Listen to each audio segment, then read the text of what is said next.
Human right justice association Maharashtra आणि सांगली जिल्हा यांच्या वतीने जागतिक मानवाधिकार दिन 10 डिसेंबर उत्साहात साजरा करण्यात आला.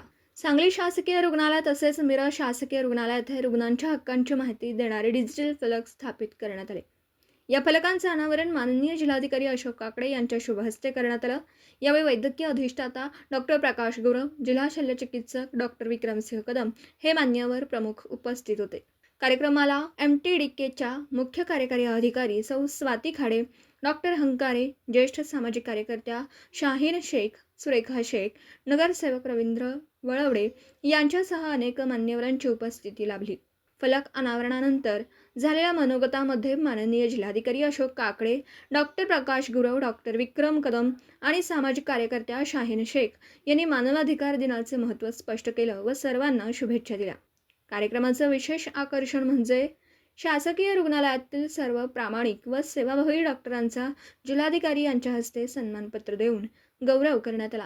कार्यक्रमाच्या प्रस्तावना ह्युमन राईट जस्टिस असोसिएशनचे राष्ट्रीय सरचिटणीस हनीफ डफेदार यांनी केली.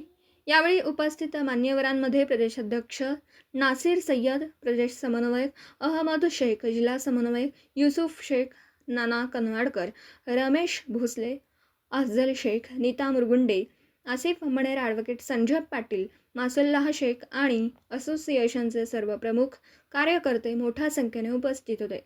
कार्यक्रम अत्यंत यशस्वीरित्या पार पडला. मानवाधिकार दिन हा 1948 पासून युनायटेड नेशन्सने साजरा करायला सुरुवात केलेली आहे. ह्याला एक फार मोठी जुनी अशी पार्श्वभूमी आहे. शेवटी मानव फार महत्त्वाचा आहे आणि त्याचे वैयक्तिक अधिकार फार महत्त्वाचे आहेत. सिव्हिल हॉस्पिटलच्या परिसरामध्ये आज एक अत्यंत देखणा चांगला कार्यक्रम सर्वांच्या उपस्थितीत झाला. त्याच्यामध्ये अनेक एक खूप चांगल्या पद्धतीने सुविधा देणारे आणि रात्री अपरात्री वेळ विसरून रुग्णांची सेवा करणाऱ्या डॉक्टरांचाही आज आम्ही सत्कार केलेला आहे. इथे रुग्णांची जी सनद आहे तिचंही आज आम्ही उद्घाटन केलेलं आहे. आणि आज मानवाधिकार दिनानिमित्ताने मी सर्व मानवांना शुभेच्छा देतो की त्यांच्या अधिकाराचं जतन होईल आणि त्या अधिकाराचं जतन करता करता त्या सर्वांची प्रगती होईल. त्याचबरोबर मी सांगलीकरांनाही असं एक नम्रपणे आवाहन करू इच्छितो की आपला भविष्यकाळ, आपला पुढच्या पिढीचा भविष्यकाळ हा सुरक्षित ठेवण्यासाठी आपण सर्वांनी आता एकत्र आलं पाहिजे आणि आपण वेगवेगळ्या उपक्रमाद्वारे आपली प्रगतीही साधली पाहिजे. धन्यवाद.